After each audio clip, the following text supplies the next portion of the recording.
All right, welcome back. So yesterday I gave you guys an assignment called the Fascinating 40, and these are just facts that I believe that you should know before we get started, in our course of American history.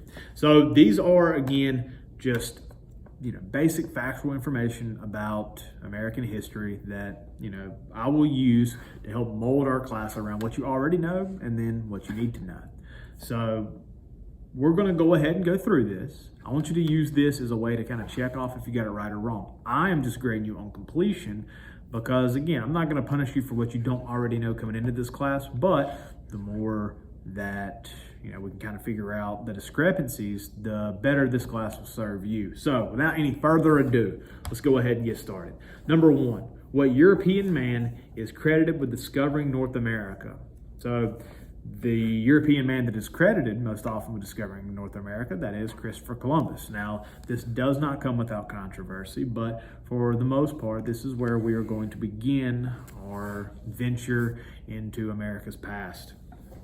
Number two, whom is North Carolina's capital city named after? First, you have to know the capital city of North Carolina. Hopefully you already know that. But whom is it named after? It is named after Sir Walter Raleigh.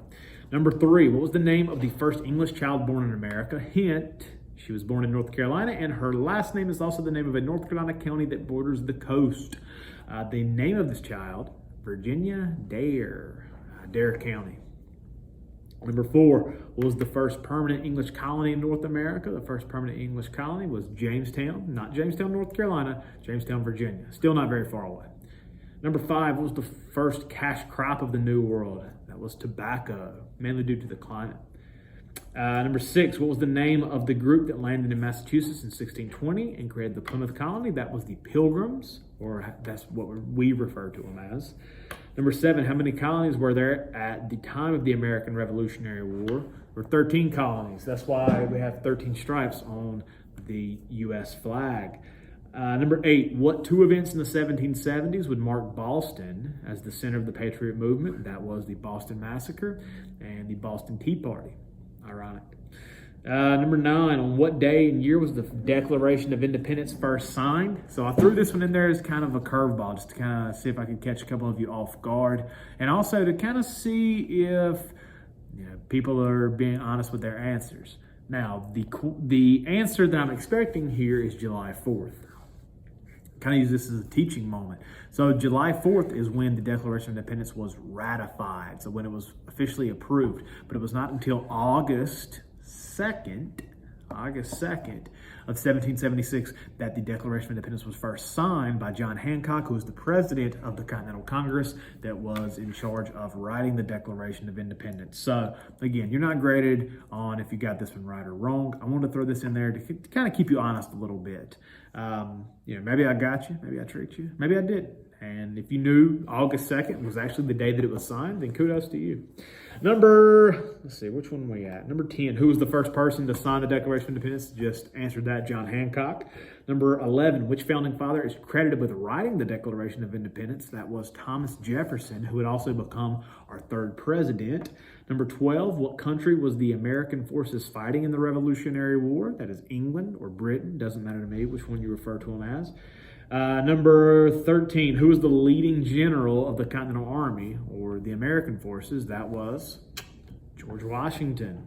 That's the reason that the duty of commander-in-chief is passed down with the presidency, because our first president had so much military experience, it made sense to give him that ability to make those large-scale decisions. Let's see, number 14, what document was written in 1787 that would create the current American-style government? That is the Constitution. Very good, very good. Number 15, what are the three branches of government?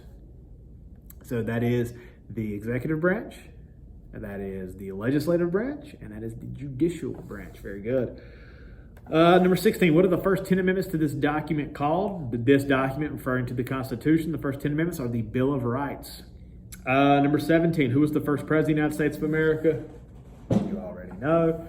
Let's see. Number 18, what is the capital city of the United States of America? That is Washington, D.C. D.C. stands for District of Columbia. Let's see, number 19. What was the name of the agreement that doubled the size of the United States in 1803? This is known as the Louisiana Purchase.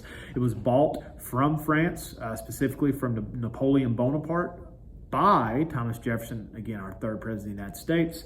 Let's see, number 20. Who were the first two people that were designated to explore and map out this new land? That was Lewis and Clark. Number 21. Excuse me. Number 21. When did the War of 1812 start? It's kind of a trick question. Just trying to, trip you up a little bit. War of 1812 began in the year 1812. Number 22, what is the name of our national anthem? That is the Star-Spangled Banner. Number 23, who wrote our national anthem? Francis Scott Key. It's a fascinating story behind the writing of this poem, because that's essentially what it started off as. Number 24, what was the name of the forced relocations, primarily of the Cherokee tribe, that took place in the 1830s? That is known as the Trail of Tears. That is not just American history, but North Carolina history as well. Number 25, during what war was the Alamo involved? The Alamo was involved in the Texas Revolution, which would have large-scale effects on what was to come shortly after. Number 26, what country did America go to war with in the 1840s over land disputes near Texas? Process of elimination, if you know a little bit about geography, you know that country is Mexico. Number 27, in what current state was gold discovered in 1848? That is California. 28, what nickname did locals give to people who had traveled west in order to get in on the gold rush? They called them 49ers. That's why the San Francisco 49ers are called just that. Number 29, what sectional policy was a driving cause behind the American Civil War? That's the issue of slavery. 30, who was elected as the 16th president of the United States? Abraham Lincoln. People typically know the first president and the 16th president. Number 31, what two sections of the country were fighting each other during the American Civil War? That is the North and the South. Number 32, in what city and state were the first shots of the Civil War fired? Again, this was a little bit more difficult, but I wanted to see if you guys would know it.